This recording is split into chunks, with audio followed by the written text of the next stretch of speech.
This podcast was recorded by bkrpodcast.com.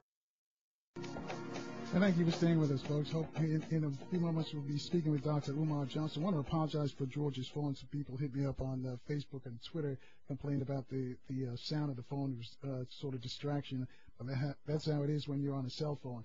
But the news of the day, the Democrats, at least almost 40 Democrats in the House, signing with the Republicans to vote so that folks can keep their current medical plans under Obamacare. So and that's what we were discussing. If the president said he fumbled it, and I want to know from you if you thought that this would be, how much damage would this do to his presidency? His credibility has been shot. He knows that, and he's got to work to repair it. And will this have any bearing coming out as we roll out after the holidays? Because come January 15th, there's another deadline set for the president as far as the debt ceiling and all that matters are coming up again. All of those things come up in January and February, so we'll see how that works out. Dr. Umar Johnson is going to join us shortly. He's an educator, a psychologist, a political scientist, also a Pan-Africanist. He's also a certified school psychologist who practices privately throughout Pennsylvania and lectures throughout the country. He's a blood relative of Frederick Douglass, the great black abolitionist and orator. He's also a school psychologist, and Umar, what he does, he evaluates children ages 3 to 21, his children are 21, in an effort to determine if they have educational disabilities and a need for special education services. Because, a lot of the schools, they say, that, especially our young boys, that they have HDH, Umar is considered a national expert on learning disabilities and their effect on black children, as well as an expert on helping schools and parents modify challenging behavior that can ultimately lead to disruptive behavior disorder diagnoses in black boys. Now, as a child therapist, Dr. Umar specializes in working with at-risk, violent, suicidal, and depressed African-American boys and girls. For 5 years, he served as the youngest of 5 African-American male school psychologists in the 5th largest public school district in America. That's in Philadelphia. School district, of course, in that city. Dr. Umar has been featured on various talk shows, college campuses, workshops, conferences, panels throughout the country and beyond. In fact, he's going to the UK coming up shortly. He's a highly sought-after motivational and informational speaker. His speaking engagements vary in the form of workshops to expert panels throughout the country. Dr. Umar is also considered an authority on the education of African-American children and mental health in the black community. So one of the things when he does join us, we're going to talk about this new test that they're doing. There's a new test called a GED test, and he's as I mentioned, he's a Garvey. I want to get your thoughts on this miseducation that he talks about, the miseducation of our children. Some people say there's really no miseducation because we're all in the same classrooms with the other folks, the Asians, the whites, the Hispanics. How are we being miseducated? The teachers teach it. It's like the rain falls on everybody. Some people say that. So why do our young people need special teachers? Do they need black teachers as role models? The Hispanics, they don't complain. The Asians, they seem to get along real well. So why is it our children seem to have the need to have a black male figure in front of them in a classroom? Some people, even some of our people look like us. They complain because our children, our boys, are disruptive. We're disruptive in the classroom. So I want to get your thoughts. 800-450-7876, 800-450-7876. Do you think if we had more black male teachers that our students, especially our young boys, would learn more, learn better, be more encouraged to attend school? And when you look at the figures going on, it's not just black boys. When you look at who's going to college now, it's mostly females. But now it seems like there's sort of a little bit of a turnaround. We see more and more young black men, but it's still way behind the black females in attending colleges. And so so far that hasn't played out yet because we haven't seen the graduation rates and what these young ladies want when they finish college. Because will they be able to find a man who's on quote unquote their educational level? So we haven't seen that, but what Dr. Umar thinks, it starts right back in grade school. He thinks this is where you have to learn how to learn, and this is the problem that he gets into. That he says a lot of the teachers, especially the white teachers, they don't have the patience to deal with some of our children, and that's why they say they're disruptive. and some of the times they're not challenged. So I want to get your thoughts on that. 800-450-7876. That's 800-450-7876. What do you think? Do you think because most of us went to school, we had white teachers. Do you think it would have made a difference if we had black teachers there? Would have made a difference in grade school? I'm talking about those folks who are going to black colleges now in grade school. Because he says that's where it really starts.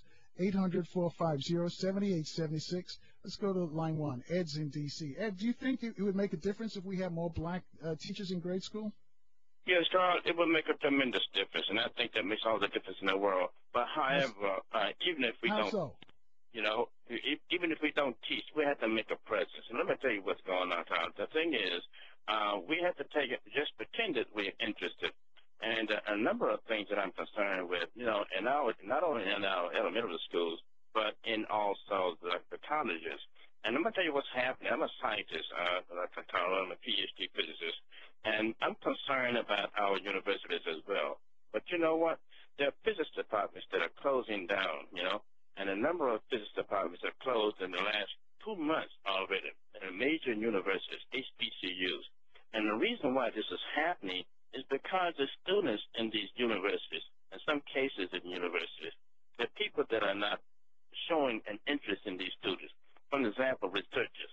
The students have minds. They have ideas. Pretend that you're interested in these students. And when it comes to re-enrollment for the next semester or the next year, the students will come back again. If you don't have a sufficient number of students enrolling in these schools, guess what? The money is going to deplete, and you wind up closing physics departments. And when do you start teaching us sciences? You start in kindergarten. So we got to take an interest in these schools, also elementary schools. Parents need to know how to get to the schools. They have to go to the school to vote. If you know where the voting polls are, you ought to know how to go to the school. And you put the kids on buses and let the buses take them to school. It's got to go more than that. But Doctor, let me interrupt for a second, Doctor, because a lot of the parents don't know this.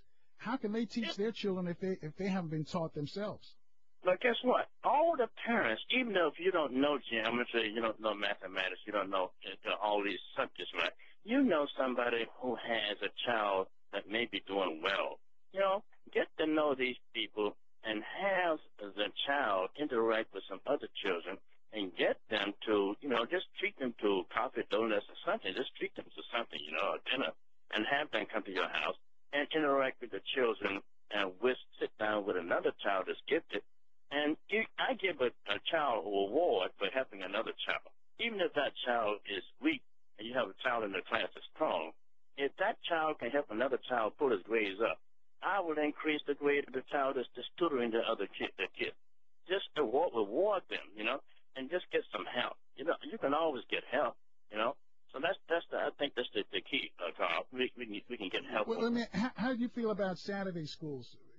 I think and so some cases Saturday schools will work depending on the job. If you work Monday through Friday, sometimes Saturday schools will help because you can spend more time with the child you're there, right? And sometimes these Saturday schools will work because people need to make, there are teachers who can teach on Saturday. They don't mind teaching an extra day to make extra money. So let's support all these other alternative schools. Alternative schools are very important, especially in our case. We need scientists to look like us. And you're right. I agree with you on the scientist issue, and we're also getting outclassed by students from other countries. How can we compete? Right. That's right. So how do we compete? Let me tell you what's happening. We can compete by the following way. There's no difference between our children and those children coming from Russia, coming from China, Japan, and all those other countries in the world. Let me tell you, Carl, I retired from NASA Goddard Space Flight Center, and there was about 50-some-odd scientists in my branch, and I'm the only one looking like me. I don't have to explain that to you. But let me tell you something. The reason why this is happening is because the people who are looking for workers and the knowledge of people to do some things, there's no difference between those guys and us. The thing is, we have to, this is why we need to go to the poll and vote. We got to vote these people out that's not taking an interest in our own people right here in this country. And what's happening, we're depleting our knowledge and our brain power. And guess what? We have knowledgeable people right Dr. here. Ed, we got to hang on a second because we got to take a break at the bottom there. Folks, you can join us. Dr. Umar is going to be with us as well at 800-450-7876. This podcast was recorded by bkrpodcast.com. Thank you for staying with us, folks. Of course, you can reach us on Facebook and Twitter at CarlNelsonShow.com. Our guest is Dr. Umar Johnson. Get to you in a moment. Dr. Ed, can you wrap it up real quick for us? Yeah, Carl, just let me wrap this up real quick. And let me tell you how we can help, Carl. Just last night in my church, there is a father that he has two sons, two lovely little sons. He brings the kids to church all the time. And we have a school from kindergarten all over to ninth grade. And what this kid did, he had a project, right? And what he did, he took two potatoes, right? Now, suppose you were in the wilderness and your cell phone, your batteries went dead on you. What you can do, you can take some sweet potatoes or just white potatoes, right? And you can stick a copper penny on one side, right? And then stick a quarter on the other side. These are two different metals. And there will be a voltage of about 485 volts for each potato. You put them in series, and you get enough voltage and run your cell phone in an emergency. And these kids have done this, done a wonderful job at it. There are things that we can teach ourselves that we were the first scientists on Earth. Now, and the thing is, you look at the Great Pyramids and geometry that came from Africa, right? There's no reason why we can't do these things. This is our field. So that's all right. Say, Carl. Thanks, Ed. Excellent. And thanks for that tip as well. I'm sure some people go out and try it right now, as you said. Right now, though, let's bring in our guest, Dr. Umar Johnson, Prince of Pan-Africanism. Dr. Umar, welcome back to WOL. Good afternoon, Brother Carl. Glad to be back.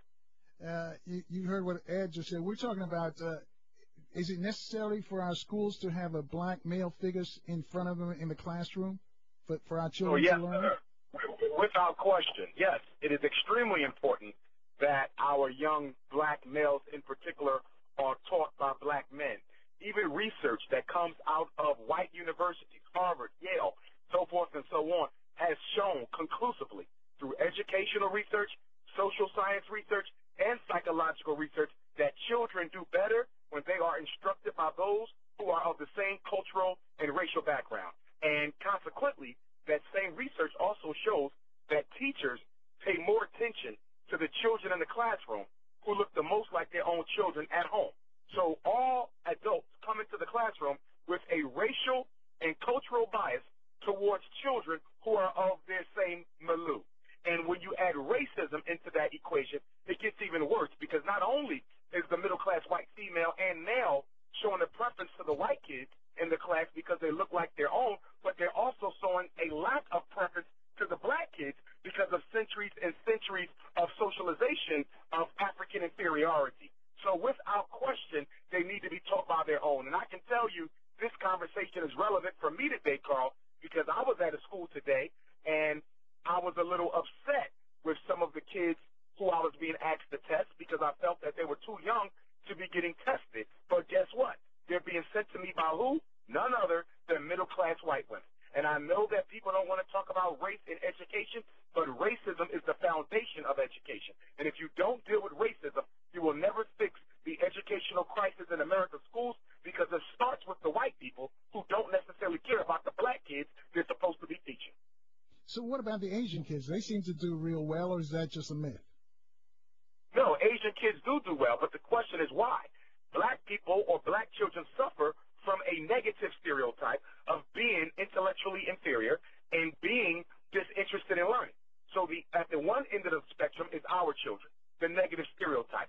At the total opposite end of the spectrum is the Asian child, positive stereotype, which is that they're extremely intelligent, allegedly, and they overvalue education, allegedly, which is true in many cases, but not in all, because poor Asian kids can suffer almost as much as poor black kids, but you don't hear about them because the positive stereotype is only showing you the best of that race.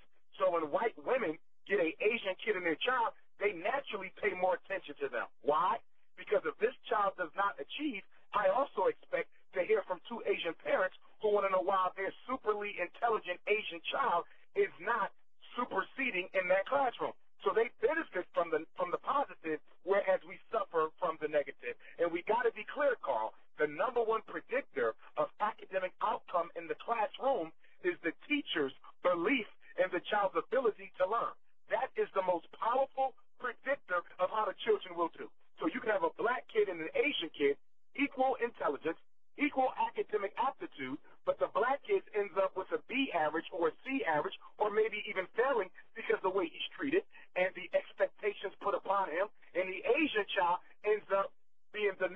kid in the class because the teacher, who would not even being conscious of it, is spending more time with the Asian kid. The teacher, not even being conscious of it, is showing more positive energy towards the Asian child. And the expectations are higher, so the Asian child outperforms the black kid, even though he was no smarter and no more academically inept. You said something earlier. You talked about their parents. And I've spoken to teachers, and they tell me that in their classrooms, African-American parents don't show up for parent-teaching. Well, that's true, Carl, but there's a reason for that. And I don't make any excuses for it because it's not acceptable for you not to be participating in the education of your child. However, there's reasons for that. Number one, schools are dominated by middle-class white people. It's another white racist institution. We cannot forget that. When people mention school, they automatically assume that all the black parents are just going to jump up and run. They should, okay? But you have to understand, many of them were special educated. Many of them were over-medicated. Many of them were mistreated. And then you also have to look at the class conflict, the race and class conflict that takes place when a single African-American low-income mother goes into the school to fight for her child, and she has this middle to upper middle class white principal or teacher with all their fancy degrees talking down to her, mistreating her, disrespecting her, belittling her as if she was the same age as the child she's trying to protect. So I want to say that one of the reasons why our parents don't participate more often is because they are really not made to feel welcome in these schools. They're not, Carl. I've worked in schools all across the place, and the parents are not made to feel welcome. The white folks don't like the kids, more or less like their mother and father. So we got to look at the political white supremacist context in which black kids are being educated. All right, folks, 800-450-7876, number to call, speak to Dr. Umar Johnson. And just remind you, those of you who've never heard him before, Dr. Umar has the blood of Frederick Douglass. He's a direct descendant of Frederick Douglass, but he also has a spirit of Marcus Garvey, and he's a Garveyite. 800-450-7876, talk about education of our children. Let's go to line 2. Sister Sarah, I think this is. Sister Sarah? Yes, I am, Carl. Greetings. Greetings. Hello. Greetings to you and greetings to Dr. Johnson. It's nice to hear his voice on the air. That's my homie from Philly, and I have to concur with him because I graduated from one of the last all-black high schools in on the outskirts of Philadelphia many years ago. I had a black principal. I had more black male teachers in my classroom than I had female. And all of the students, they excelled. We didn't have any problems with discipline. We didn't have any problems with people, just dropping out of school and all of this foolishness that I'm hearing going on now. We need to see our images in the classroom. We need to see people in the classroom there that treat us right and respect us. When you take a child and you put as Dr. Johnson said, and you put them in a classroom where teachers don't respect them or they already have this concept about them being an inferior person, that is the end result you're going to get. As you said, the high dropout rates of male students. They're going to fall out because they're going to push them out of the classroom. Because I had issues. I have 2 sons, and I have problems with the teachers because they tried to do the same thing with my oldest son. First of all, they tried to tell me to put him on medication, the ADHD. I said, no, he's not. I said, and if you don't want to accept it, I'm taking him out of the school, and I never sent him back there because I know he was a marked student. After I told him no, it was not going to happen to him, I know he was going to have problems there, so I removed him from that situation. Both of my sons, they are college graduates, didn't have any problems, were never medicated. They want to medicate your children and get them out the way, especially if they're black boys, because they don't want to deal with them. All right, do you have a question for Dr. Umar? I want to know when he's coming back through to Dallas, because the last time he came through here, we had a thunderstorm, and I missed the show, so I need to know when he's coming back this way. Dr. Umar, when are you going back to the Big D? I know you're going to the UK soon, right? Yes, sir. I'll be in London the last weekend of this month. I'll be back in Dallas in January. I'll be in Paterson, New Jersey tomorrow morning, 8 o'clock until noon at the historic Brownstone building. I'll be keynoting the For Sisters Only Relationships in Dating seminar that's taking place tomorrow in Paterson, New Jersey.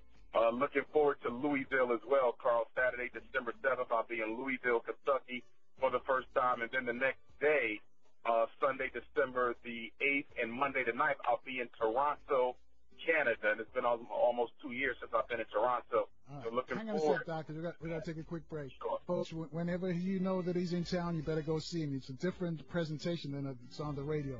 You two can speak to him right now, though, at 800-450-7876. We'll take the calls in about 2.5 minutes.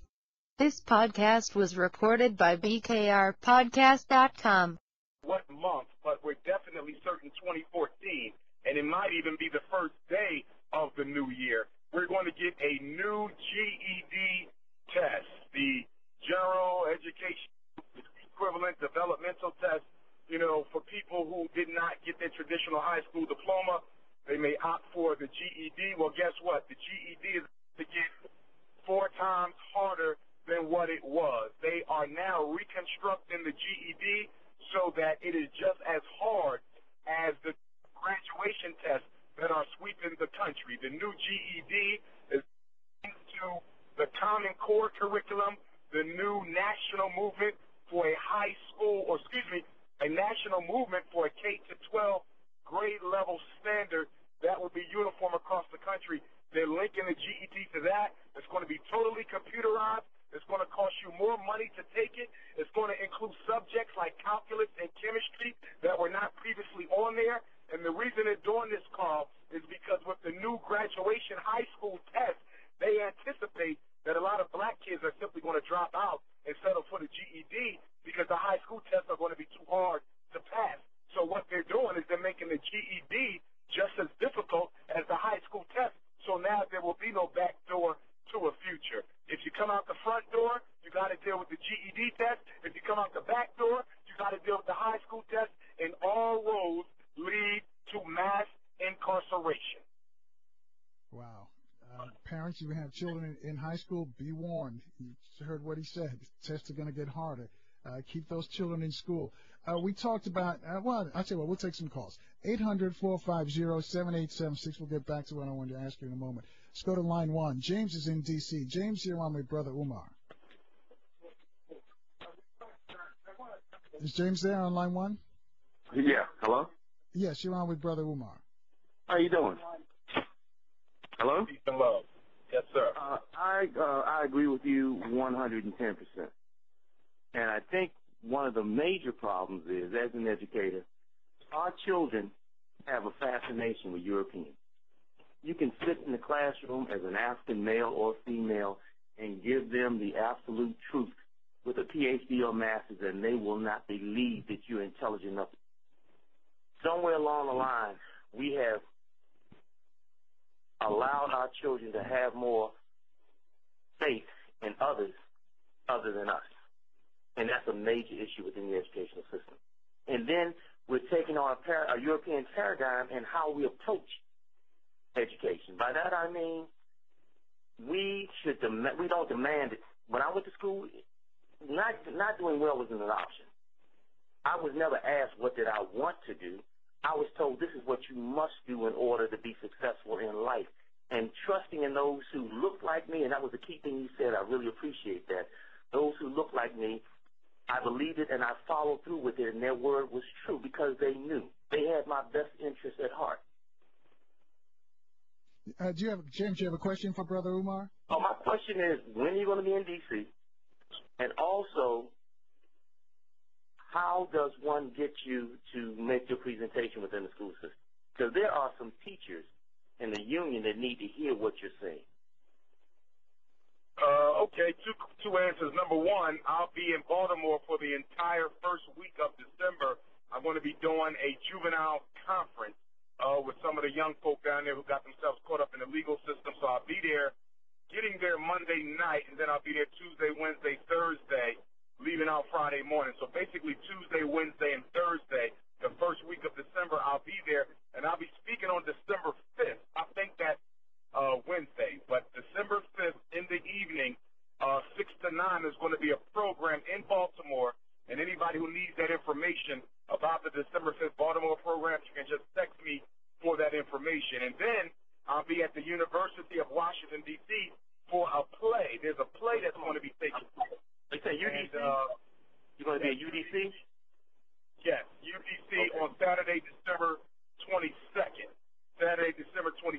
actually Al Sharpton is going to be there to introduce the play, which is interesting because me and him don't agree on anything.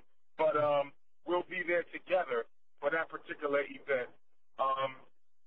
And that's Saturday, December the 22nd at UDC. Is there a way of contacting you? Yes, you can email me, Dr. Umar Johnson at yahoo.com. That's drumarjohnson.com. You can also contact me through the website, drumarjohnson.com. Or you can also text me or give me a phone call, after the show, 215-989-9858. Hold on a second. I got to get a pen to write that down. Well, I'll give it back on the front of the show. 215-989-9858.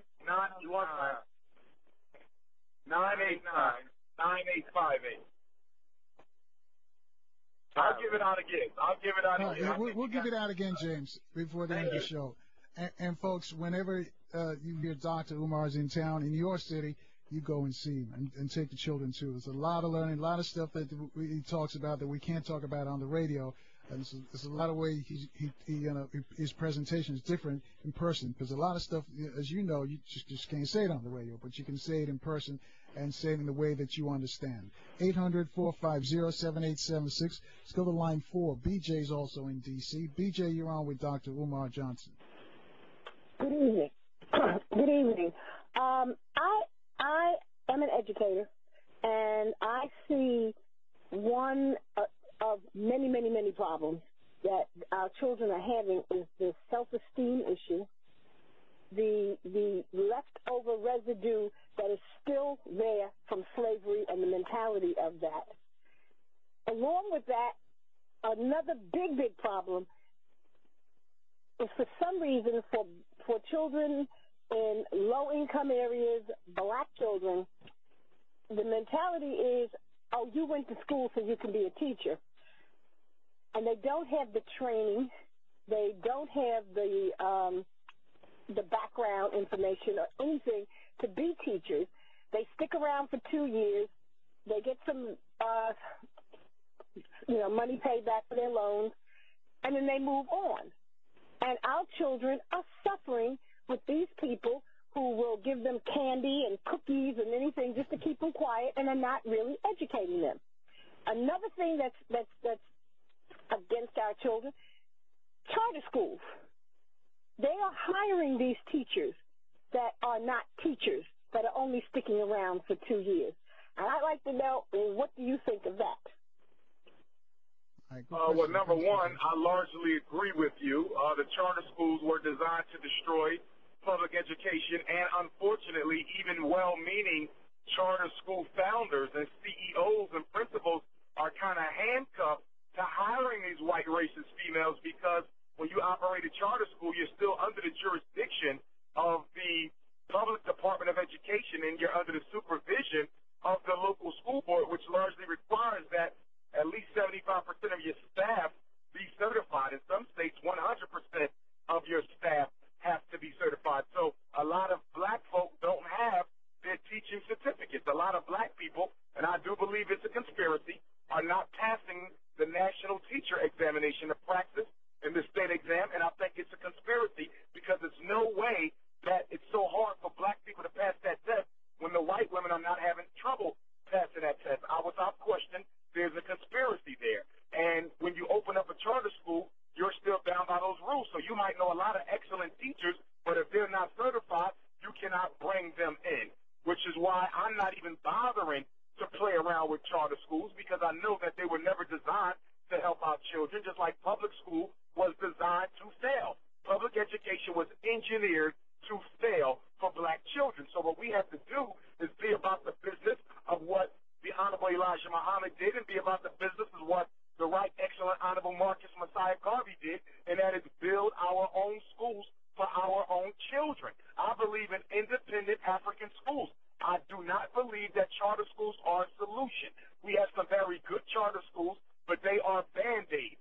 And why are they Band-Aids? Because you can't teach a black child everything they need to learn under the charter school model with all those white teachers in your building. And your charter can also be revoked at any time for all types of frivolous reasons.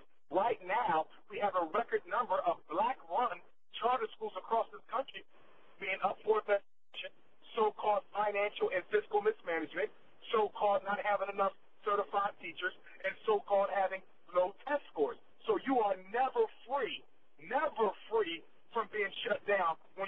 operate as a charter, which is why I am opening only independent African schools. I do not want a charter. All right. Thanks for calling, BJ. Can I say this? Yeah, May go I ahead. say something?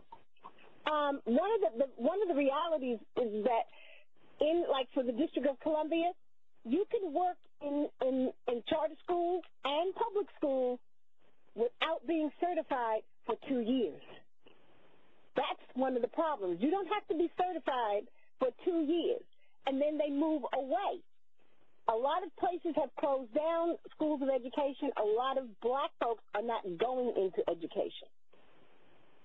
Wow. I tell you, we got to take a break. Omar, hang on a second. We got to take a break. I'll let you respond on the other side. Also, and thanks, BJ. Thanks for your call. Also, I want you to talk about the upper middle class. It seems like they've made it, and they don't care about the rest of us who haven't made it. Folks, you too can join the conversation with Brother Umar. It's 800-450-7876. We'll take your calls in about 3. This podcast was recorded by BKRpodcast.com. Thank you for staying with us, folks. Of course, you can reach us on Facebook and Twitter at CarlosandShow.com, some of you already have. Our guest was Dr. Umar Johnson. You know, he's a director senator Frederick Douglass. He's also a Garveyite, also a school psychologist. Number to call to speak to him is 800-450-7876. I think we should go to another call. Did you finish the last conversation that you had, the last caller, Brother Umar? Yes. We can move on from that. But you know what, Carl, really quickly, I wanted to put this out there for your listeners because I'm not sure if they're aware. But right now, there's currently a class action lawsuit being developed by a group of lawyers against the manufacturers of the drug Risperdal. Risperdal is an antipsychotic that they often give to black boys to help them with mood swings and anger.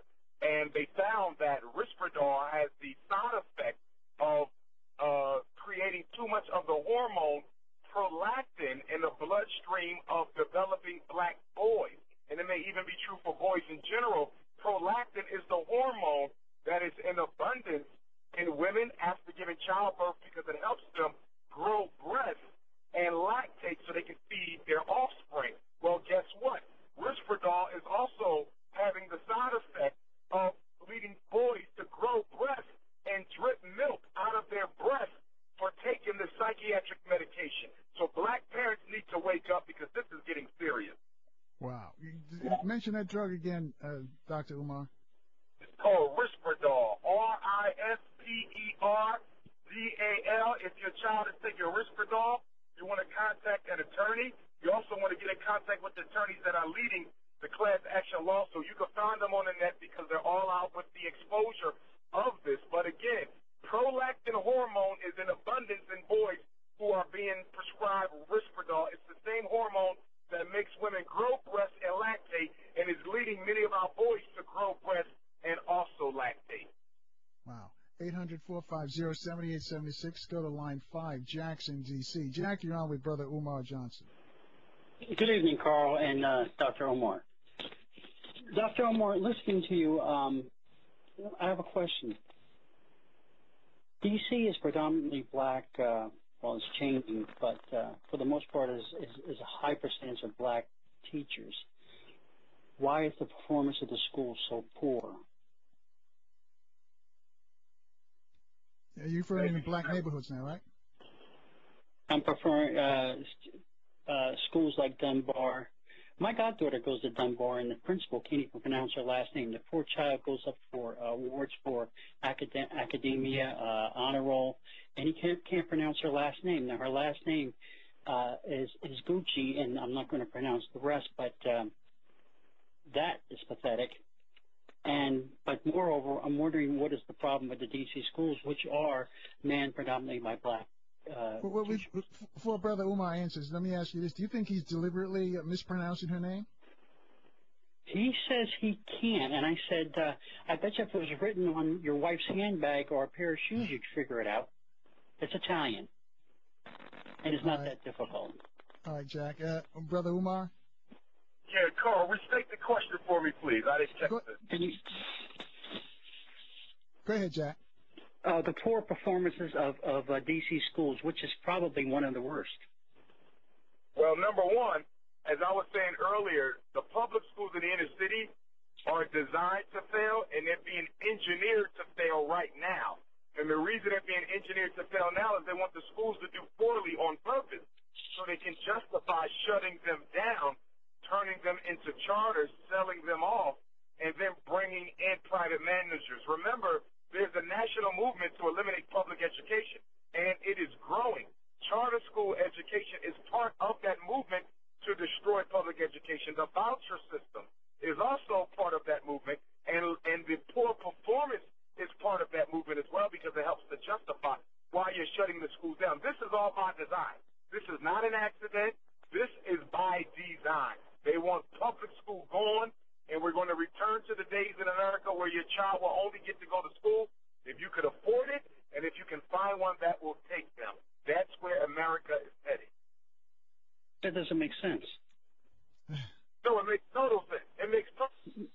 No, if you have black principal, black teachers, then you're saying they've all coalesced to own up to this destruction of their employment of the children because of this convoluted theory of yours. It doesn't make sense.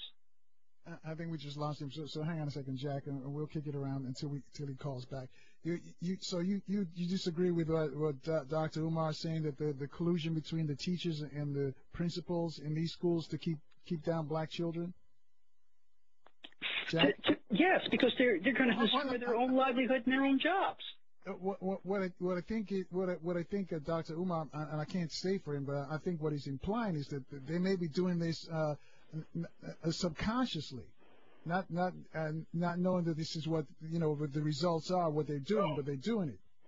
Dr. Umar, you back with us? Yes, sir. I'm back. I'm back. You made a point. Wait a minute. You made a point that black parents are intimidated by white teachers. Well, in D.C., they're going to a teachers' conference with a black teacher, and they still don't show up. Okay. Let's talk about. Don't make the assumption because the teacher is black that she's somehow more functional than the white. I'll work with educators. Omar, see if you can get on. See if you can get back because your phone is really dropping out there. It's real sporadic. If you can get into a good spot because you must be on a cell phone. So because Jack's got a good question because you're saying that a black teacher, you don't think black teachers would be in collusion with black principals to do anything negative towards our black children. Am I correct in saying that, Jack? Is that what you're saying? Yeah, it doesn't make sense. Same thing with Prince George County where you have predominantly black teachers. His theory that when it's white, the white academia assert a negative stereotype to but you don't have that here. You have black teachers, black principals. Principals can't even pronounce European names. I think it's more than that. I think they're lazy. They don't care. They just want to get a paycheck. And if it's happening, then they're destroying themselves intentionally. So you're saying that teachers themselves are lazy and don't care. They just want to get a check and because they're not interested in really educating our children. Is that what you're saying? Absolutely. Dr. Umar, are you back with us yet? Yeah, that's interesting because when he comes back, we'll ask him that question. Because of course there are predominantly black schools in both areas that you're saying they got black principals, and yet these schools are failing. And again, and like I've spoken to parents too, teachers rather, and they've told me that parent-teachers meeting that our people don't show up. Maybe something that we have to start emphasizing. When we've had Dr. Khaled Al-Mansour, he keeps pushing education all the time. That's the equalizer in this country. Yeah, but Carl, am I back, Carl? Yeah, you're back on. Okay, here's the thing, Carl, and we got to be clear about this. The parent-teacher conference is a one-way conversation many times. So you got to remember now, 2/3 of our kids are being raised by single mothers. So when the father's there, sometimes it could be a different situation. But a lot of times it's just a mom. And when that is the case. Well, Dr. Umar, here's what he's saying. We have black schools in D.C., predominantly black schools in Prince George's County, and they have black teachers, black principals, and yet these schools are failing. So what's the issue? because they are nothing but white supremacy robots. President Obama is black too, but he's no different in his treatment, concern, and approach to black people as George Bush was. Just because you change the color, it doesn't mean anything, Carl, if you don't change the system. See, what we do is because white supremacy plays musical chairs with us.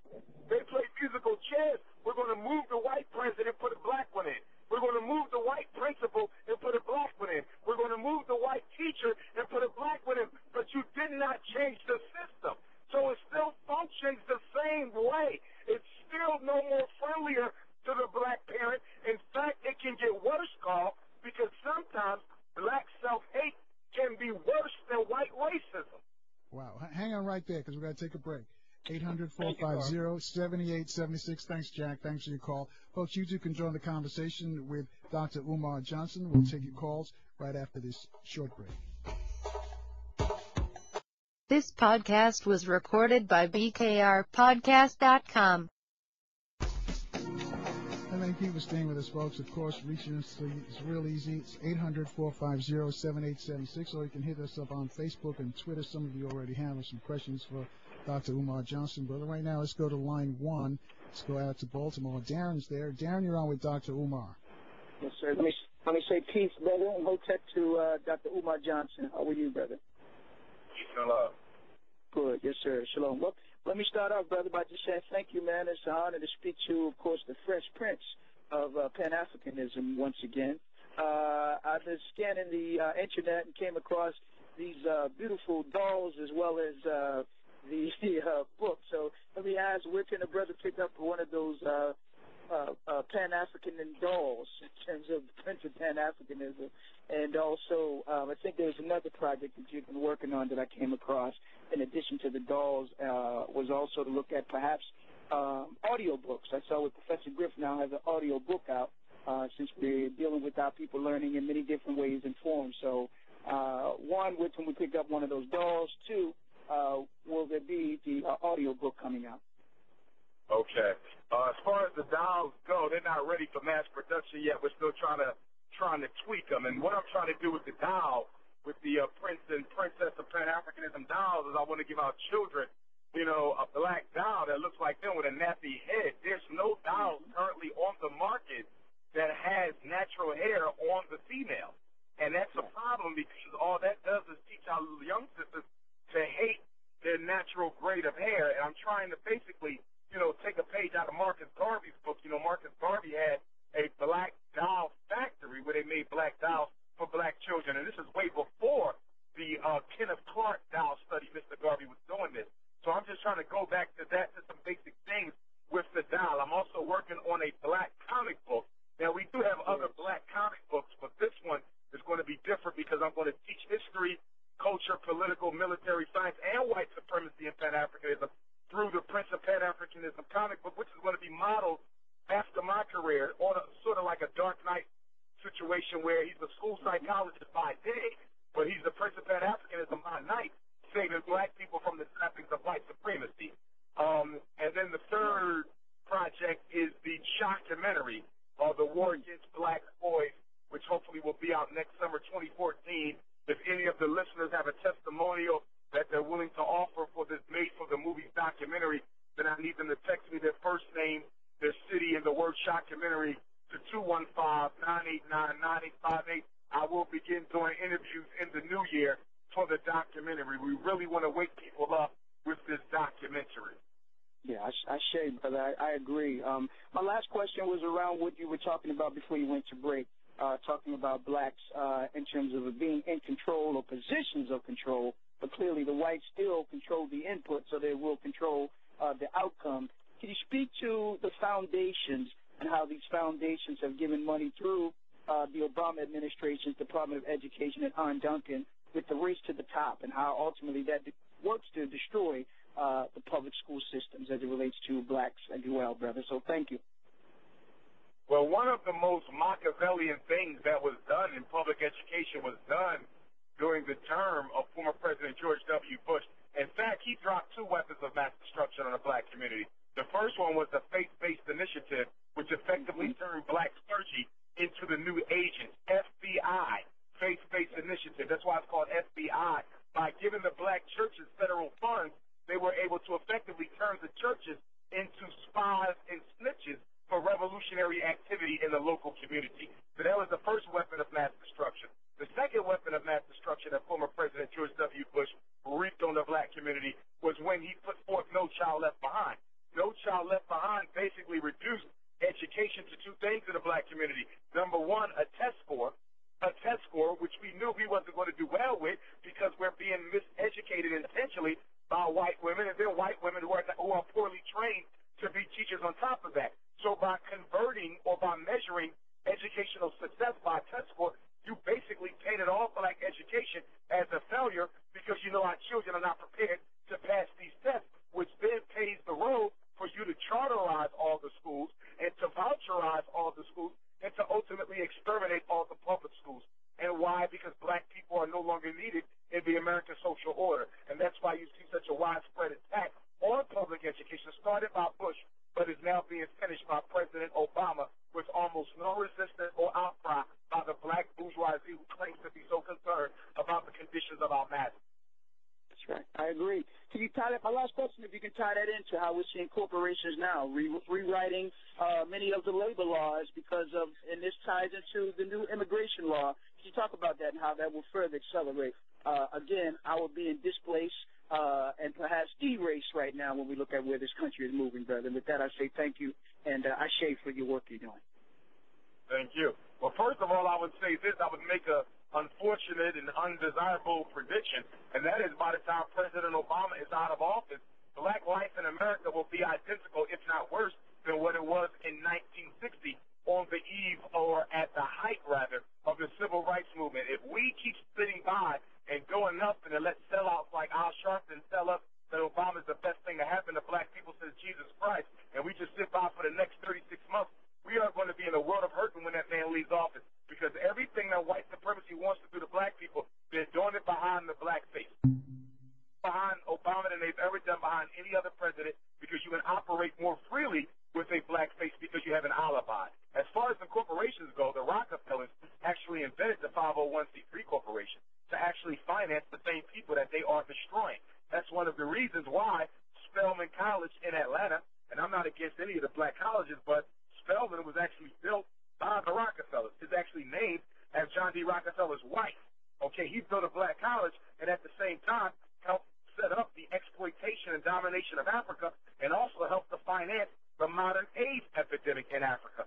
So this is what white folks do. Rich white men with property and power, Bill Gates and all the rest of them, the Bilderberg, the Rothschild, the Federal Reserve, you guys know the names. What they do is they finance black issues, pay for summer programs, build black colleges on the one hand, and then on the other hand, they put out all sorts of social, medical, political, and military engineering experiments to destroy black people. At the same time, it looks like they're helping them. The best way to destroy your victim is to confuse them. All right, 800-450-7876, or you can reach us on Facebook and Twitter at carlnelsonshow.com. T.A. has got a question. Could you please ask Dr. Johnson to speak on consequences of labeling very young children, 4 to 7 years old, just starting their school experience as, quote, slow or needing, quote, special education? Well, number one, when babies have babies, you have a problem because you have two children, both of whom do not have their emotional needs met yet. The young child, the infant, isn't able to get their needs met on their own. The older child, which is the mother and father, they're able to get their needs met. They're able to walk and go and find love and attention or what they think is love.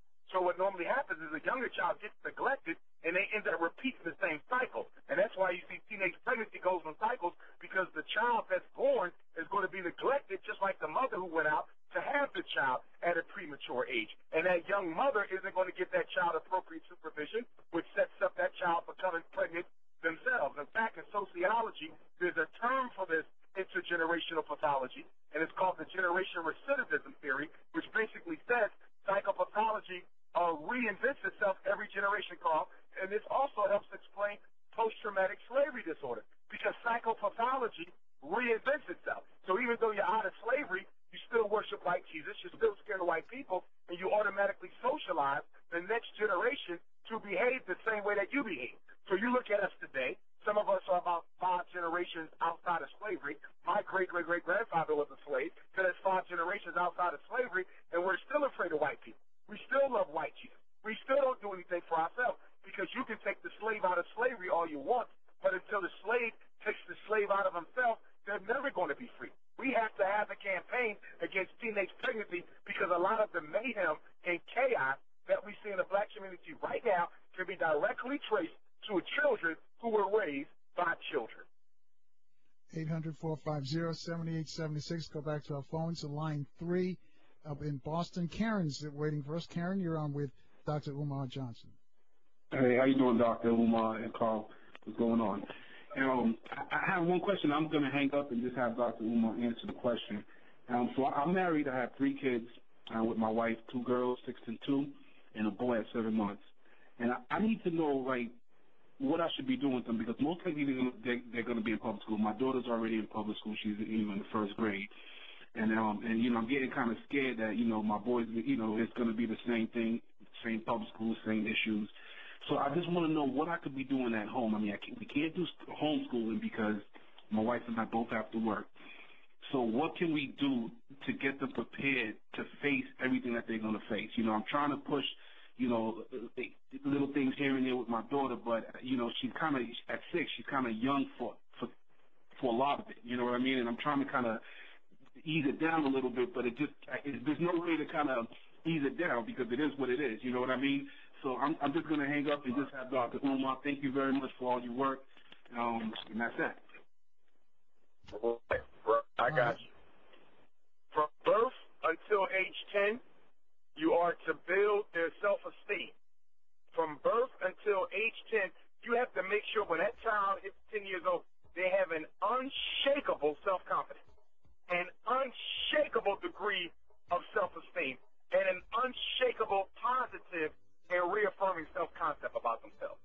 They must have that by 10 because white supremacy is going to... Hang on a second, Dr. Umar, because we're going to take a quick break. I'll let you finish up his question. Got another Twitter question for you as well. Folks, we'll take your questions in about 2.5 minutes. This podcast was recorded by BKRPodcast.com.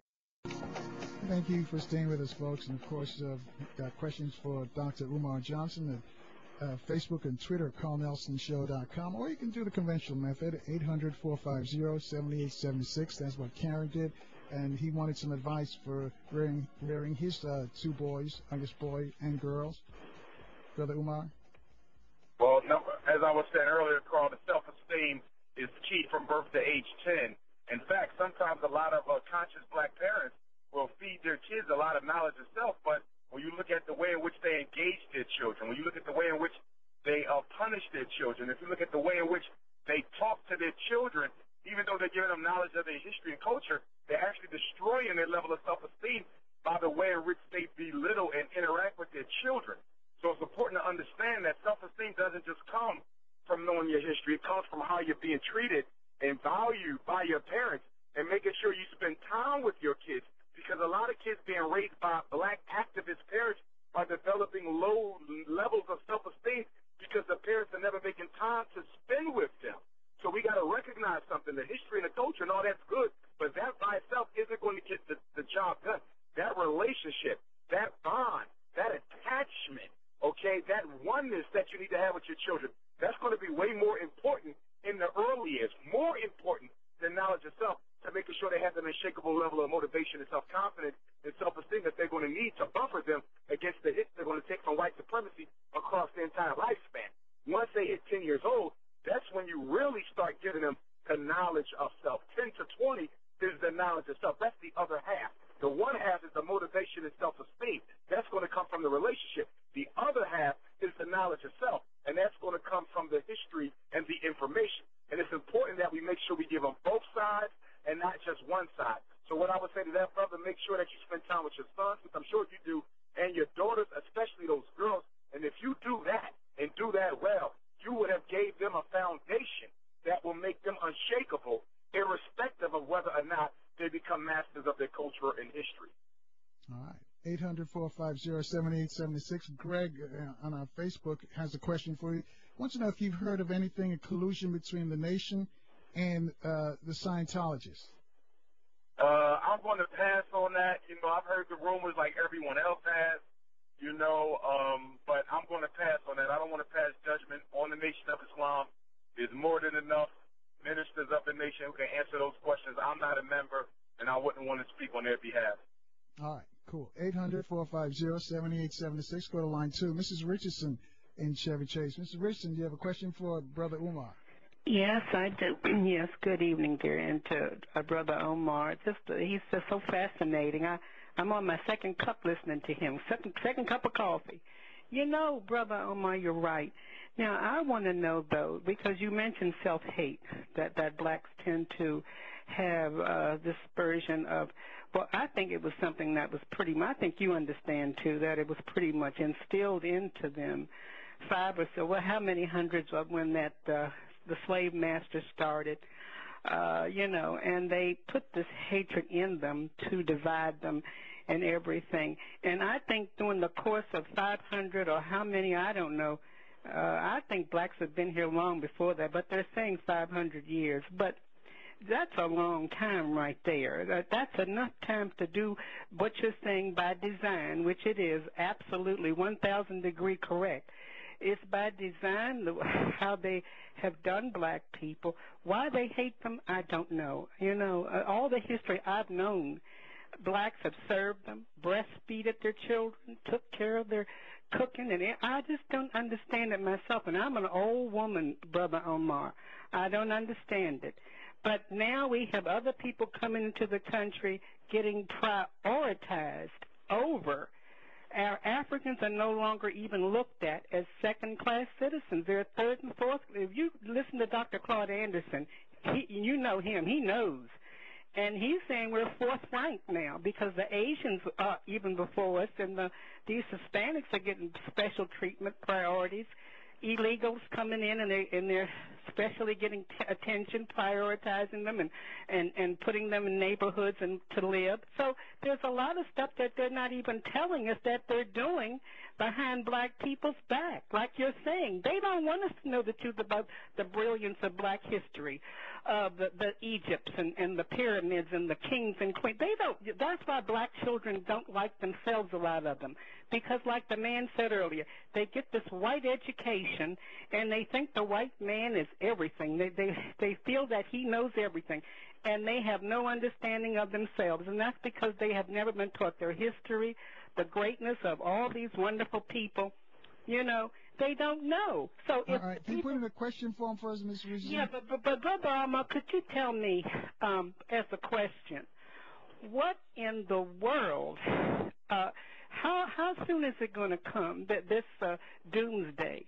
Because I see it too. I'm right behind you on it. I see doomsday coming as far as what they're doing, this attack on black people in this country. What is your calendar? What do you think is going to happen? Do you think it'll always be 12 or 13%? Because Dr. Khalid Muhammad, Khalid Mansour, that Carl has said, it may go down to 4% within a century or before. The 4% of blacks even being around because they're killing each other up, and it seems like that's what these corporations, and when they see these negative movies, they're putting all that out, and you know, it's sad. But could you please, and both of you have a nice weekend, tell me, do you see a doomsday coming? Because it's scary. That's a great question. All right, thank you so much. Can we turn this around, Dr. Umar, she said, or are we just doomed for failure here? Well, number one, the doomsday is not only coming, it's already here. If things never got worse, we're already in a doomsday. The problem is that the doomsday is going to be intensified over the next 3 years because they got 3 more years to hide behind Obama's cowardice. So it's just going to be intensified. Now, as far as white people not liking black people and why, there's a real simple answer to that: historical greatness and future potential. Historical greatness. White people are well aware of who we are and what we have been. They know our history. Some of them know it better than we do. That is where the jealousy comes from. Then you have to look at the genetic superiority. We the dominant gene. Anything we lay with becomes an African. That is a source of jealousy. And that makes other people jealous too, not just white people. And because you were historically great, that automatically does what? Let people know that you can recreate that again. Anything you've ever been, you can be again. So that's why the oppression and the racism is so necessary to prevent you from ever becoming the great and mighty race that you once were. So we know why they don't like us. It's because of the potential of recreating what we once did. And it's also the genetic superiority which they can't stand, which helps explain why when black men were hung in America, historically, because some still are, but historically, nearly every incident of a hanging of a black man was existed concomitantly with the crucifixion of his penis. They cut off his penis, castrated him in every example. They hung Jews, they hung Irish, they hung Italians, but they didn't castrate them because the white man is preoccupied with the black man's sexual potency, not from a pleasure perspective, but from a genetic superiority perspective. That's why they don't like you, and they will never like you, ever. And we got to understand that white supremacy does not stop until it completes its goal, and its goal is the extermination of all African people, here, there, and everywhere. It will continuously get worse until there's none left. But we're also shooting ourselves, sort of self-inflicted wounds when we have our people want to be like them. The people that we see on TV. Without question, and here's the other thing, though. We hate who we are and are in love with what we cannot be. It is hard to create a black existence that is self-sufficient when the average black person doesn't want to be black. See, identity is a very potent weapon. Asians, their identity is their weapon. East Indians, their identity is their weapon. Italians, their identity. Black people, identity is not a weapon, but a weakness because we don't want to be black. Look at what black people galvanize around. They galvanize around being Christian. They galvanize around being Muslim. They galvanize around being Mason. They galvanize around being black Greeks. They do not galvanize around being African. We galvanize around being Hebrews. We galvanize around being Moors. We don't galvanize around being African. Everybody else uses their identity as a weapon, and we are trying to run away from ours, which makes it impossible to build because the one thing we have in common, consciousness, culture, and history, we don't want nothing to do with it. And even people who respect their Africanity, Carl, don't respect it enough to commit mind, body, soul, life, and wealth, and money, and paycheck to that existence. We only have a surface commitment to who we are. We do not have a deep-seated political, economic commitment to who we are. And we're coming up on a break. So when we come back, tell us why is that? Why are we rejecting ourselves? Why is all this self-hate in us? I'm just looking at a thing with Akon, the hip hop dude. He's doing a video in Ghana, and he only wants light-skinned sisters. So that's why I thought about this question. So I'll let you respond to that on the other side. Folks, you too could join the conversation with Dr. Umar Johnson. It's 800-450-7876. We'll take your calls right after this. This podcast was recorded by BKRPodcast.com. Before the break, I was asking about images. What's he going to do? What we're going to have to do to turn this around? You see, the images that we see on TV, this is what our young people seem to embrace it. They want the long hair, the straight hair, and there's a lot of bleaching going on, not just here in the States, but in Africa, in the Caribbean. Can we turn this around? How are we going to get our people to love ourselves? Well, here's the thing, Carl. Slavery was not cerebral. Slavery was deep-seated, unconscious process. And what I mean by that is we're going to have to condition black people out of servitude, just like black people were conditioned into servitude. You got to condition them out of self-hatred, just like they was conditioned into self-hatred. Conditioning is not an overnight process. Normally with conditioning, you have to do what? You have to raise an entirely new generation. I mean, let's just look around the world, have some examples. What did Mao Zedong do? He got rid of all of those who were poisoned against the greatness of what China could be and raised up another generation. I'm not saying we got to necessarily exterminate folks, but we have to understand that we're going to have a captive audience of young people that we socialize with the correct African mind. It takes too much time to try to fix people who are already damaged. Psychologically, I know that to be. Some people, even though everybody can change, it requires their desire to want to change. And a lot of black people like what they are. They like being sellouts. They are proud to have their gold hair. He loves his white wife and can't wait to get another one if something happens to her. You can't change somebody who doesn't think there's anything wrong with them, which is why I'm a total supporter of socializing black people. Okay, you have to recondition them into being the people we used to be before servitude. And that starts with the children. As my ancestor Frederick Douglass said, it's better to raise healthy children than to repair broken adults. It is hard to get rid of nigritude. So what you have to do is protect the young minds from it and raise them up in a captive environment, which is why I believe that residential, independent, African-centered schools is the way to go to take our people back. You got to socialize that. We're giving them knowledge on top of sickness. It's not going to work because the inside of the cake is rotten, but you're putting icing on the outside. You got to get back into that subconscious. It's going to take us a generation possibly to fix this, and we got to do it with the children, not with the broken grown people.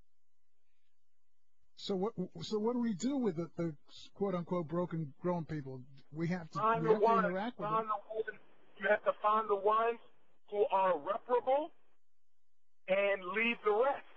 Everybody's not coming along for the struggle. And one of the worst things we could believe or entertain is some sort of a utopian, dreamlike struggle where every black person gets rescued from their post-traumatic slavery disease. You got to understand something, Carl. There's black people out here who will kill you, who will literally kill you if you try to take them away from white people. So everybody's not coming. We just got to find the ones who are salvageable and then move on. But I would hypothesize that at least 50% of the people above the age of 35 in our community will not and should not be brought along for the struggle. What about the folks, and I think you've spoken on this before, the quote-unquote bourgeoisie that's in our community that feel, and many of them are right here in this D.C. area, they moved out to the suburbs, but and have no conscience about what's going on. They're so detached. They feel they've made it, and they wonder why you can't make it too. How do we deal with those? Here's the thing about the bourgeois, Carl. You got to look at how we allow that system. The black bourgeoisie, they're socialized as well. These are kids who are handpicked. They go to the best schools taught by white people. Their parents never teach them any loyalty to their community.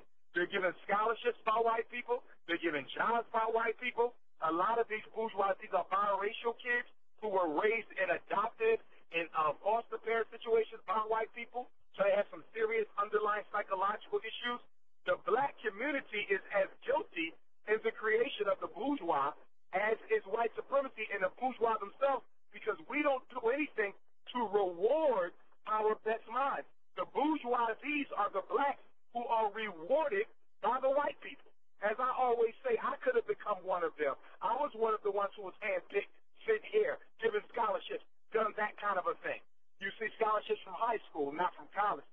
But my point is, I could have very easily became one of them, but it was a blessing from my ancestors that I did not. But my community had no system to rival white supremacy's reward system that creates the bourgeois.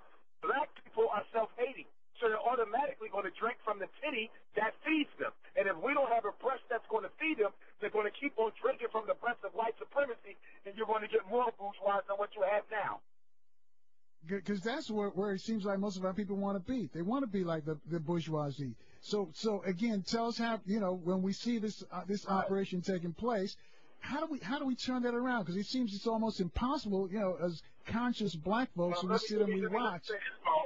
You will never get rid of the black bourgeoisie as long as black kids are taught by white people. You will never get rid of it because public school is the period in the black child's life when they fall in love with white culture. That's when it happens. So there's no such thing as eliminating the bourgeoisie until you eliminate our dependence on white people's public and charter school education. You cannot give the children over to white people, let them teach them to love them, and then try to reclaim them after 18 years of brainwashing. The best time to condition somebody is in childhood. So there's no way you can win that race when you're giving the minds to the whites and then trying to get the minds back after they've had their minds for 13 years. That is impossible. Is it possible, though, then, if you're saying that, is it possible for you to instruct them at home and still, because a lot of folks can't afford, can only afford to send their children to the public schools. It's not about affording, though, Carl. It's not about affording. It's about working together to provide the education that our children need. You can collectively homeschool together and provide your children with an appropriate education just by organizing with other parents. The problem, again, goes back to the self-hatred. We don't even want to reach out to other parents. This is how disorganized we are. I'll get 7 calls from 7 parents whose kids are suffering from the same problem in the same school, and they never even thought to organize with each other. And when I bring the idea up, they're not even interested in doing it. That self-hatred makes it difficult to put solutions in place because the self-hatred prevents the solution from even being entertained. Now, at that level, is that self-hatred? Is that subconsciously, or they're doing this intentionally? It's both. It's consciously, and it's subconsciously, Carl, and it's functional. We got to understand something. Black people's self-hatred, Carl, is functional, which means you get rewarded for being a house Negro. You get rewarded for marrying white women. You get rewarded for abandoning your neighborhood. We got to look at the functionality of the self-hatred. We are breeding disloyalty because disloyal blacks are celebrated by black people. Look at Oprah Winfrey. Look at Al Sharpton. Look at Jay-Z. These people are rewarded by black people. Al Sharpton is on a national book tour making millions of dollars, having sold out the black community. We reward these people. So why should our children consider being anything other than a sellout? Because the black community loves the sellouts and punishes the freedom fighters. Malcolm X, we did nothing for his family.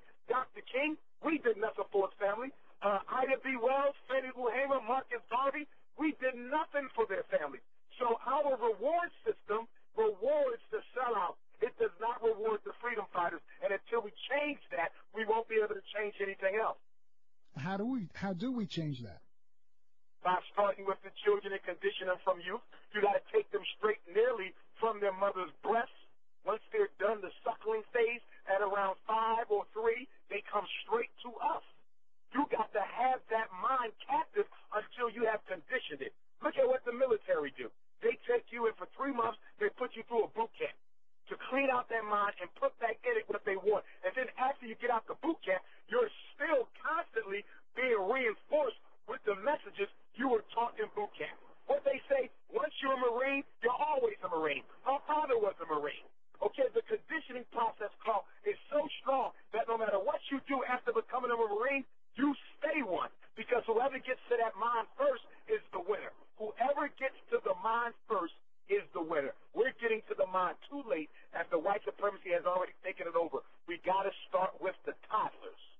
All right, and we're just about out of time. But before I let you go, I want you to tell folks, because I know you're going to the UK. Is it this week you're going or next week? The last weekend, so that's the week after next. I'll be in Norfolk, Virginia. Tomorrow is Patterson, New Jersey. Next weekend is Norfolk, Virginia. I'll be in Norfolk Saturday and Sunday, the 23rd and 24th. And then the following weekend, I will be in London, England. I'll be speaking in Birmingham as well as in London proper. And then there's one other city in England I'll be speaking in as well. First week of December, Baltimore. Saturday, December 7th is Louisville. The 8th and 9th is Toronto, Canada. If anybody needs to know the schedule, they can text me for the information, email me for the information, visit the website, follow me on Twitter at Dr. Umar Johnson or on Facebook, Dr. Umar Ifatunde. And if you want to be in my documentary, 215-989-9858. 215-989-9858.